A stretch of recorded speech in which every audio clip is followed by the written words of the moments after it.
하나님의 크신 은혜가 늘 함께 하시기를 축원합니다. 이번 주간은 특별히 우리나라 또 이 민족 가운데 중요한 그런 큰 일들이 계획되어져 있습니다. 북미 정상회담을 통해서 또 이 한반도에 어떤 변화가 올는지, 또 이 나라 이 민족 가운데 어떤 새로운 역사가 열리게 될는지 기대가 되고, 또 그 일을 위해서 기도해야 되는 바로 그런 때입니다. 또 지방선거를 통해서 이 나라를 이끌어갈 그런 지도자들을 세우는 일을 또 해야 됩니다. 북미 정상회담, 또 지방선거, 이러한 중요한 일들을 통해서 하나님께서 이 나라 이 민족을 위로하여 주시고 또 새로운 역사를 열어주실 줄로 믿습니다. 우리가 이러한 일들 가운데 그리스도인들은요, 기도해야 하는 것입니다.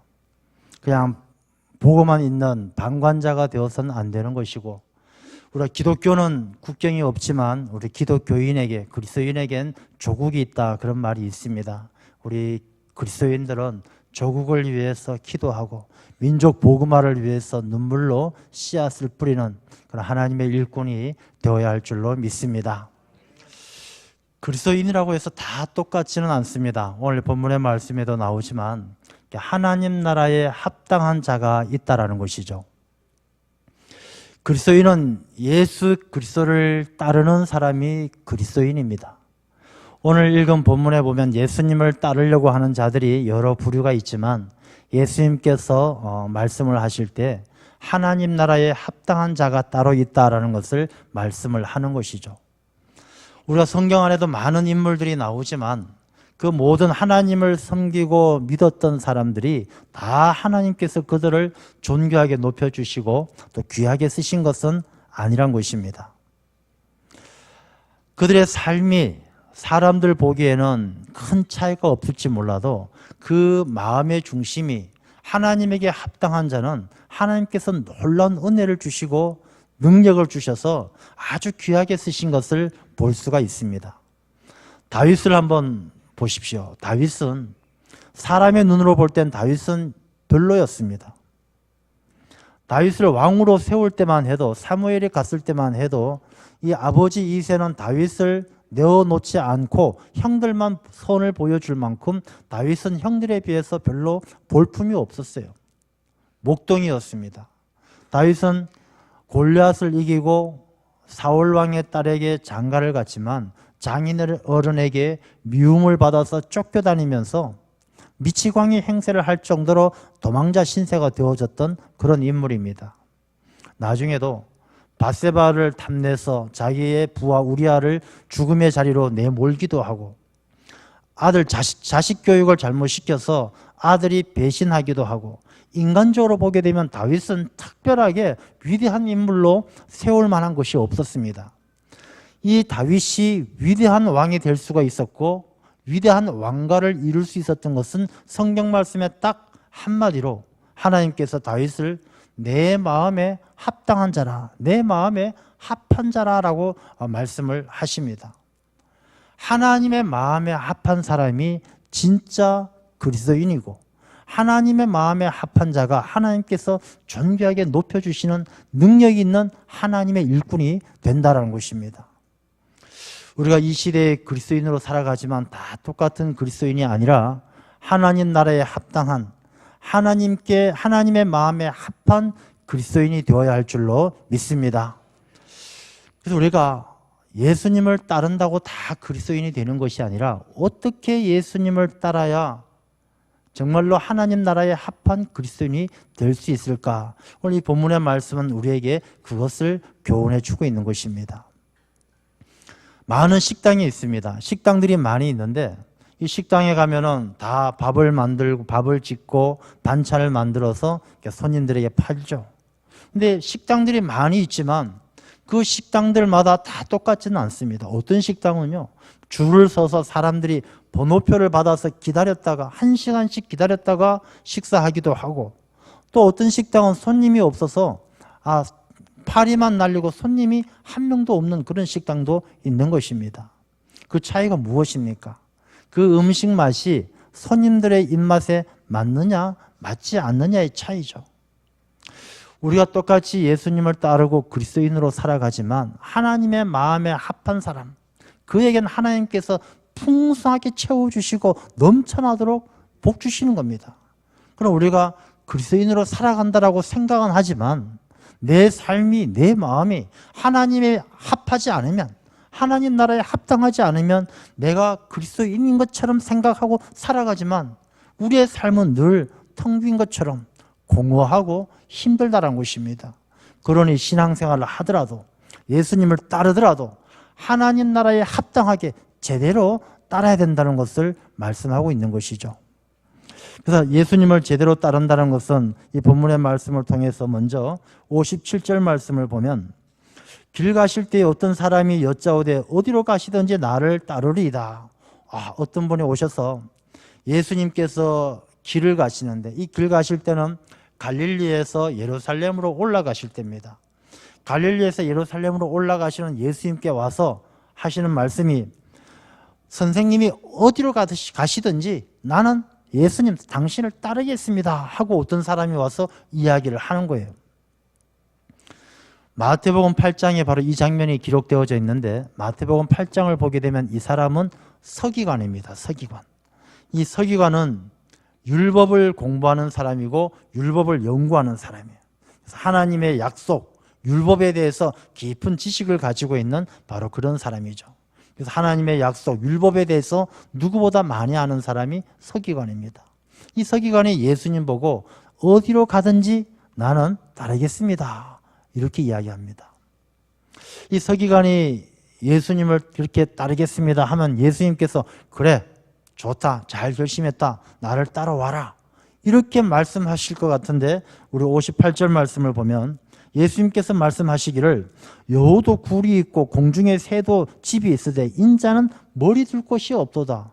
도대체 이게 무슨 말씀이신지, 예수님을 따르겠다고 하는데 왜 인자가 머리 둘 곳이 없다, 이건 또 무슨 생뚱맞은 말씀인지 우리가 이 말씀을 잘 이해를 해야 되는 것입니다.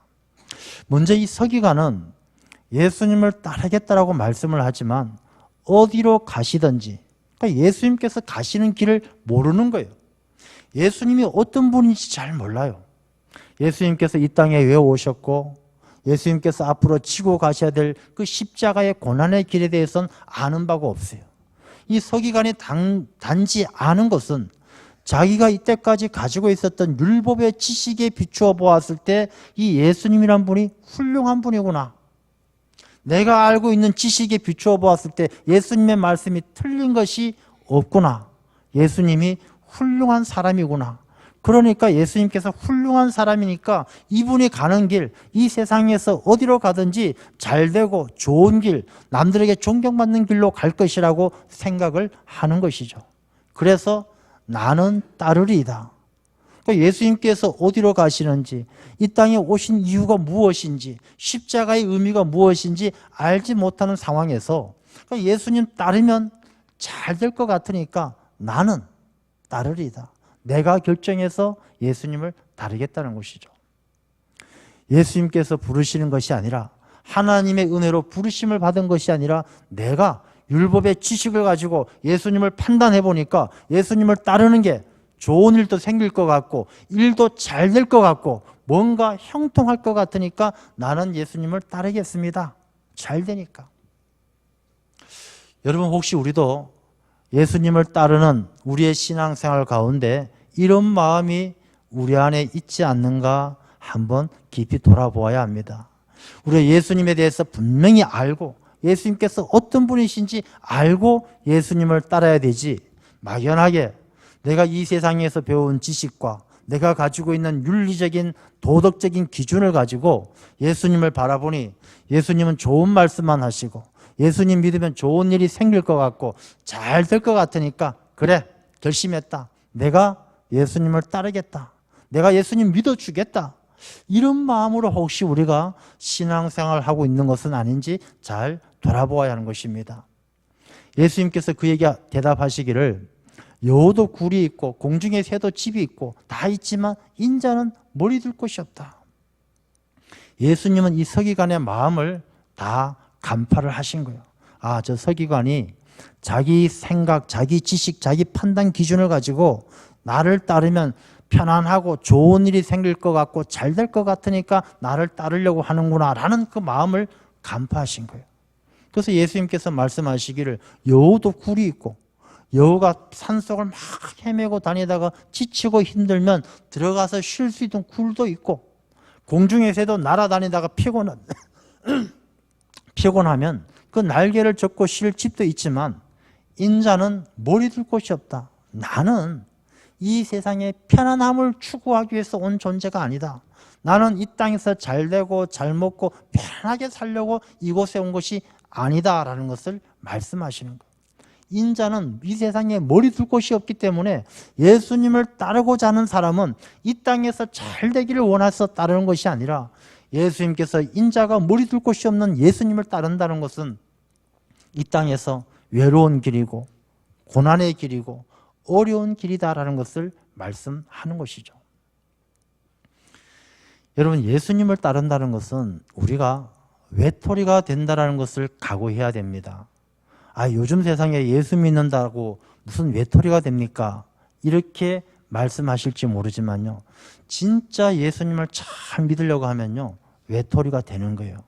우리 교회 안에서도 진짜 예수님만 바라보고 예수님을 잘 믿으면요. 외톨이가 되는 거예요. 사람들이 그러죠. 뭐 지 혼자 신앙생활 하냐? 자기만 예수 믿냐? 자기 뭐 저렇게 잘났다고 저렇게 특별하게 예수 잘 믿는 것처럼 왜 저래? 우리가 교회 안에서도요. 정말로 예수님을 잘 따르면 외톨이가 될 수 있는 것입니다. 세상에 많은 사람들이 있지만 나를 위로해주고 나에게 가깝고 소중한 사람은 많지가 않아요. 가족들, 친구들, 아주 가까운 사람들. 그 가까운 사람들에게 내가 예수님을 제대로 온전히 따를 때 외톨이가 될 수 있다는 것을 각오해야 된다는 것입니다. 믿어도 참 별나게 믿는다. 너만 예수 믿냐? 이런 이야기 들을 수 있다는 것이죠. 그래서 예수님은 인자가 머리 둘 곳이 없다는 것은 정말로 예수님을 잘 따르기 위해서는 이 세상에서 좋은 소리 듣고 잘 먹고 편안하게 지내는 것에 마음을 두어서는 안 된다는 것이죠. 그리고 예수님을 잘 따를 때 인자가 머리 둘 곳이 없다는 것은 이 세상에서 조롱과 멸시를 이겨낼 수 있는, 영적으로 싸워 이겨낼 수 있는 그런 각오가 되어져 있어야 한다는 것입니다. 예수 믿는다고 세상에서 무슨 조롱과 멸시를 하느냐고요? 요즘 여러분들 인터넷이나 이런 데 보면 안티 기독교 이런 카페에 들어가 보면요. 말로 표현할 수 없도록 기독교인들을 핍박하고 욕하고 예수님을 욕하고 기독교를 개독교라고 그러고 그런 사람들 아직도 너무너무 많은 거예요. 그냥 기독교라면 미워하는 사람이 너무 많은 거예요. 직장생활, 사회생활 하다 보면 우리가 한마디씩 듣잖아요. 야, 너 예수 믿는다는 사람이 왜 그래? 예수 믿는 게 그렇게 믿냐? 핀잔 주고 조롱하고 멸시하는 거예요. 우리가 예수님을 온전히 따른다는 것은 예수님을 제대로 따르고 하나님 나라에 합당한 그리스도인이 된다는 것은요. 그런 세상의 조롱과 멸시에 굴복하지 않는 그런 결단이 있어야 한다는 것입니다. 그래서 우리가 예수님을 따른다는 것은 이 서기관처럼 예수님께서 어디로 가시든지 내가 예수님에 대해서 제대로 알지도 못하고 예수 믿으면 그냥 잘 될 것 같고 좋을 것만 같아서 내가 결단해서 내가 따르는 자기중심적인 신앙생활을 해서는 안 된다라는 것을 우리에게 교훈하고 있는 것입니다. 여러분, 오늘날도 많은 사람들이요, 예수님을 따르는데 자기중심적으로 따르는 사람들이 굉장히 많이 있습니다. 그것을 우리가 어떻게 알 수 있느냐?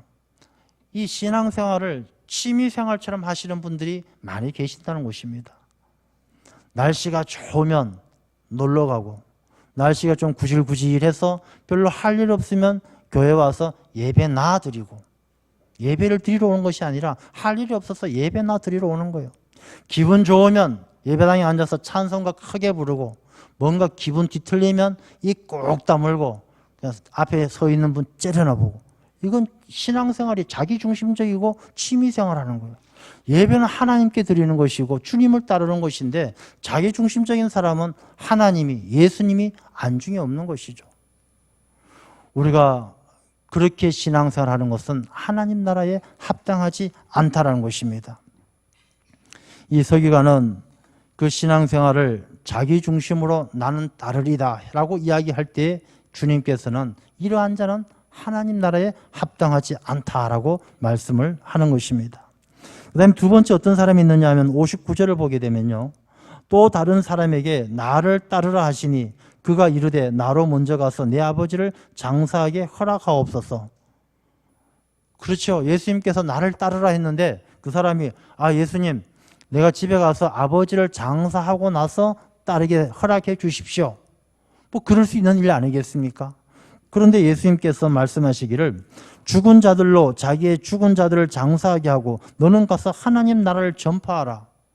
이건 또 무슨 말씀이십니까? 성경에는 부모를 공경하라라고 말씀을 하시는데 어떻게 아버지 장사 지내러 간다고 하는데 죽은 자는 죽은 자에게 장사 지내라. 이게 무슨 말씀이십니까? 우리가 그런 생각이 들지요. 이 말씀으로 잘 이해를 해야 되는 것입니다. 이 사람이 예수님께서 나를 따르라 할 때 그가 내 아버지를 먼저 가서 장사하게 하옵소서라는 이 말은 어떤 의미를 가지고 있느냐 하면 그 시대에 사람들, 유대인들이 쓰는 은유적인 표현이에요. 사람이 누군가 이야기할 때에 거절하는, 예수님께서 나를 따르라 이렇게 이야기할 때에 그 면전에 대놓고 싫습니다 라고 말하는 것을 완곡하게, 내가 따르는 것도 다 좋지만 내가 집에 아버지가 살아계신데 아버지께서 돌아가시고 장사 지내고 할 일 다 한 다음에 그때 가서 생각해 보겠습니다 라는 완곡한 거절의 표현이에요.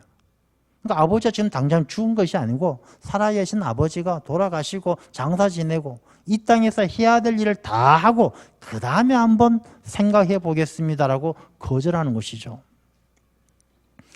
여러분, 우리가 예수님을 따를 때에 우리가 이런 마음을 가지고 예수님 따르는 경우가 없습니까?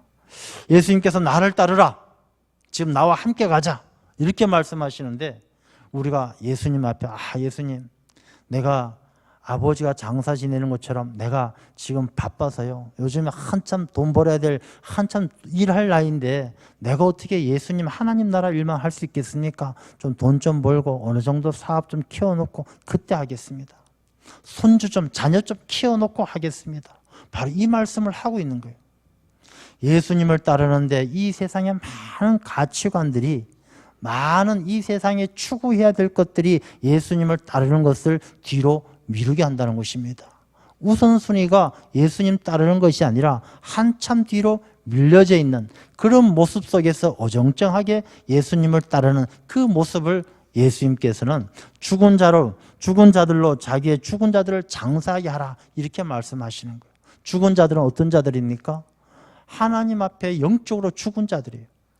자꾸만 세상의 가치관을 추구하고 세상에 묶여져서 세상의 종이 되어 있는 사람들에게, 그렇게 세상의 종이 되어 있고 세상의 가치관을 추구하는 사람들에게, 그런 사람들끼리 그 일을 하게 하고 너는 하나님 나라를 전파하라. 너는 하나님 나라를 전파하라는 것은, 이 전파라는 것은 말로 전하는 것이 아니고 살라는 것이죠. 하나님 나라를 위해서 살아야 된다는 것을 말씀하는 것입니다. 여러분, 우리 그리스도인들이 신앙생활을 하면서 하나님, 주님께서 나를 따르라 하실 때 그 타이밍을 잘 붙들어야 되는 것입니다. 사람들 가운데 일을 잘하는 사람들이 가장 잘하는 게 뭐냐면, 저 사람 참 일 잘한다 할 때 그 사람이 잘하는 게 바로 타이밍이에요. 타이밍. 여러분, 그 타이밍, 그 순간을 놓치면 안 되는 것입니다. 우리가 그 순간에 합당한 말, 딱 그 순간에 필요한 말을 할 땐 그 말 한마디가 천냥빚을 갚아요. 그러나 그 타이밍을 놓쳐버리면 그 말은요, 잔소리가 되고 아무 의미가 없는 것입니다. 우리가 직장에서나 상사에게 무슨 보고를 할 때에도 타이밍에 딱 맞는 보고를 하게 되면 이 보고가 굉장히 중요한 정보가 되고 아주 귀한 일에 쓰이지만, 타이밍을 놓쳐버리고 한참 지난 뒤에 이 보고서 가져가 봐야 이 보고서는 이미 아무 소용이 없는 거예요. 여러분, 우리 인생도 주님 앞에 마찬가지입니다.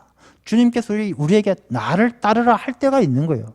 주님께서 나를 부르실 때가 있는 것인데 바로 그때를 놓치지 말고 주님을 붙들어야 되지, 그때를 이미 자꾸 뒤로 미루어서 아버지를 장사하고 그 다음에나 생각해 보겠습니다.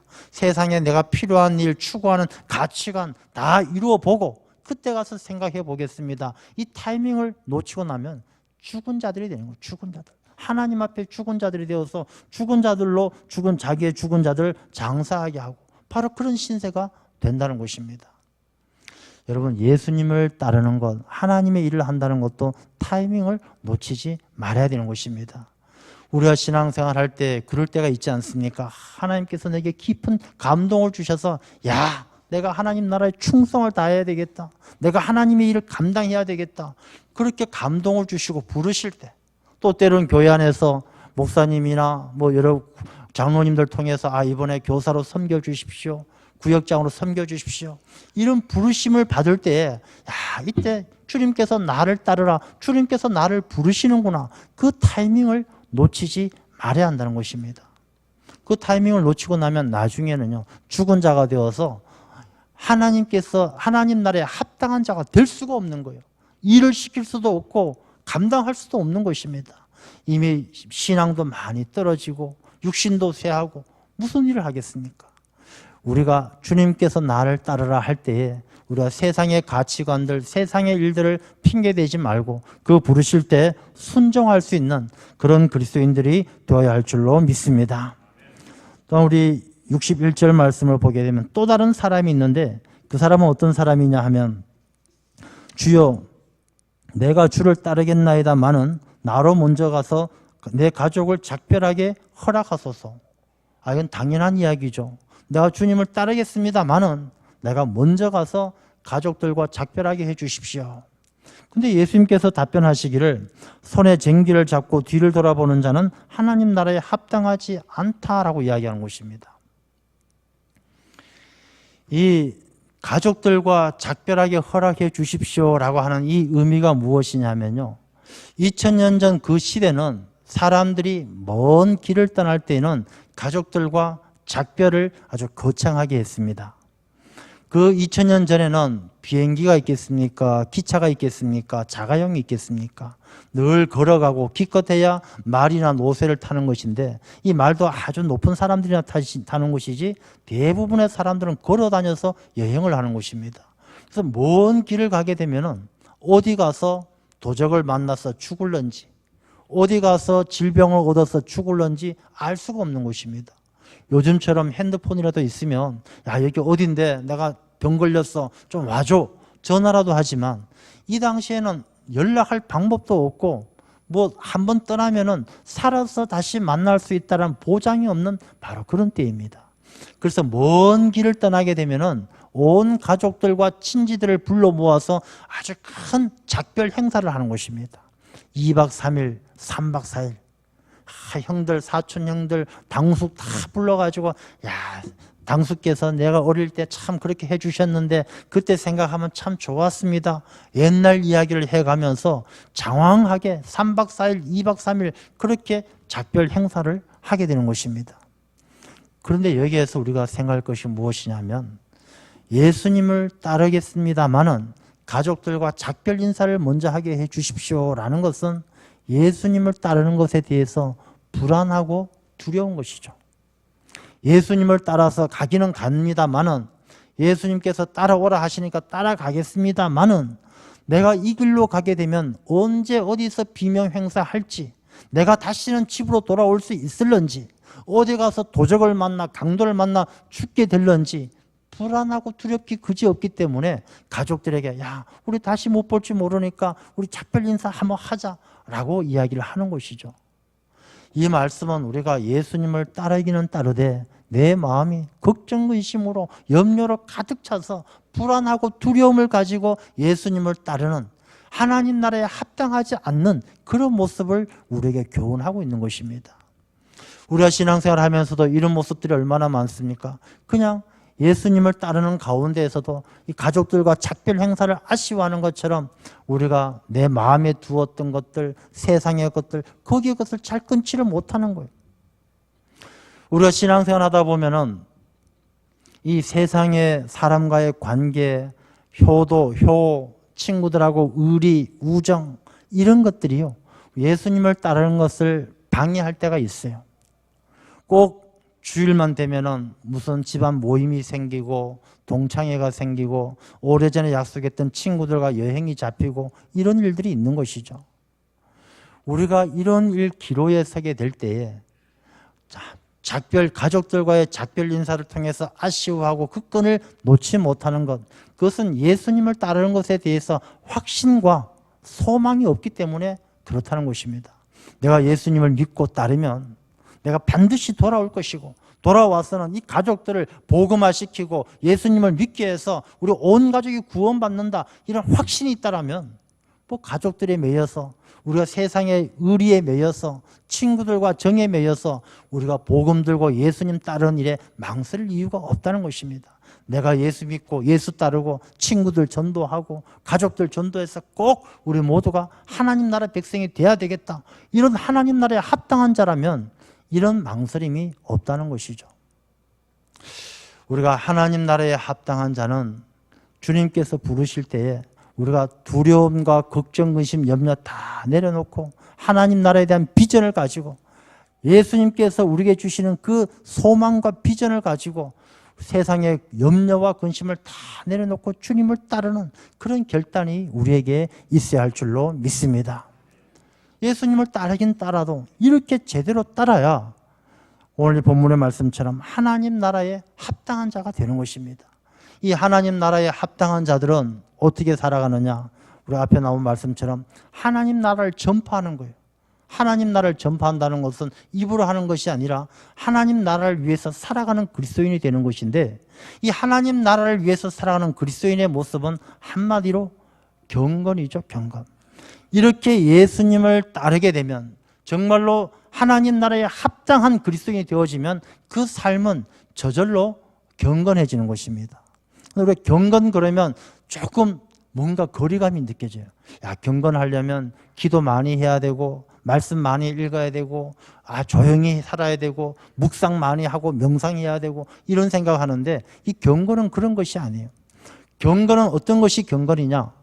우리가 세상의 사람들에게 잘 보이려는 것이 아니라 하나님 앞에 내가 섰을 때, 나 혼자 하나님 앞에 서게 되었을 때 하나님 앞에 부끄럽지 않다라면 그게 바로 경건한 그리스도인이에요.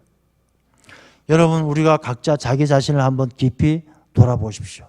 내가 세상의 사람들에게 칭찬받고 세상의 사람들에게 좋은 말 듣는 것이 아니라 하나님 앞에 내가 섰을 때, 내가 나 홀로 하나님 앞에 서게 되었을 때 하나님 앞에 부끄럽지 않다라면 그분은 하나님 나라에 합당한 그리스도인이세요.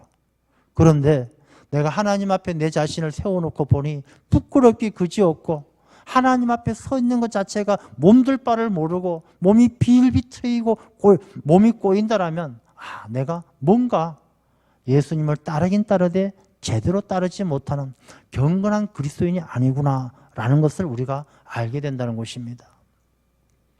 성경 말씀을 통해서 보게 되면 많은 인물들이요, 하나님 앞에 부끄러움이 없었을 때 하나님께서 그 사람을 하나님 나라에 합당한 일꾼으로 하나님께서 귀하게 세워주셨어요. 요셉도 종살이하고 노예살이하고 비참했지만 하나님 앞에 부끄럽지 않았을 때 하나님은 애굽의 총리로 이 요셉을 세워주신 것 아니겠습니까?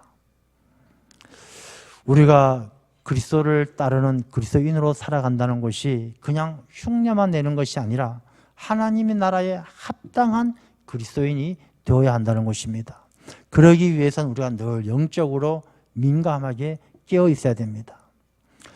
윤동주의 서시를 보게 되면 하늘을 우러러 한 점 부끄러움이 없기를 잎새 이는 바람에도 나는 괴로워했다, 이런 구절이 나오죠.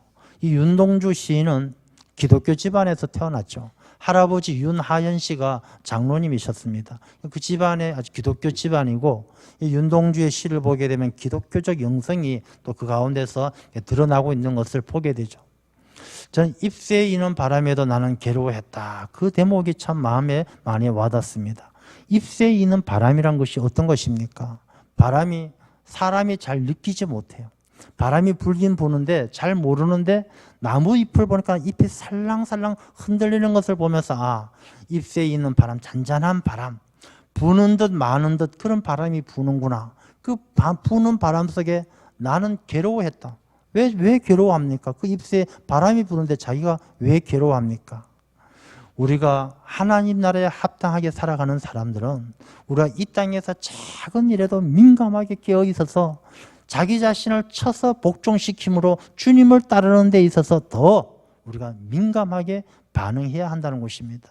태풍이 불어와도 괴롭지도 않고 아무렇지도 않고 마치 남의 일인 것처럼 살아가는 그런 그리스도인들은 하나님 나라에 합당할 수가 없는 것이죠.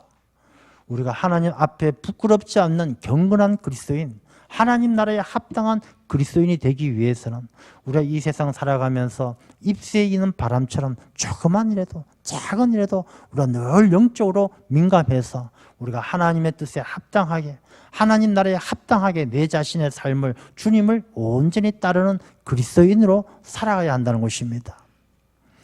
북미 정상회담도 있고 지방선거도 있고 많은 일들이 있습니다. 이러한 때 우리 그리스도인들은 무엇을 해야 되겠습니까? 그냥 그리스도인인 것처럼 흉내내는 것이 아니라 하나님 나라에 합당한 그리스도인이 되어서 이 나라, 이 민족이 하나님이 다스리시는, 하나님께서 기뻐하시는 나라가 되어질 수 있도록 하나님의 일에 쓰임받는 그런 그리스도인들이 되어야 할 줄로 믿습니다. 그러한 삶을 통해 하나님 나라에 합당한 우리 모두의 삶이 되시기를 간절히 소망합니다. 기도하겠습니다.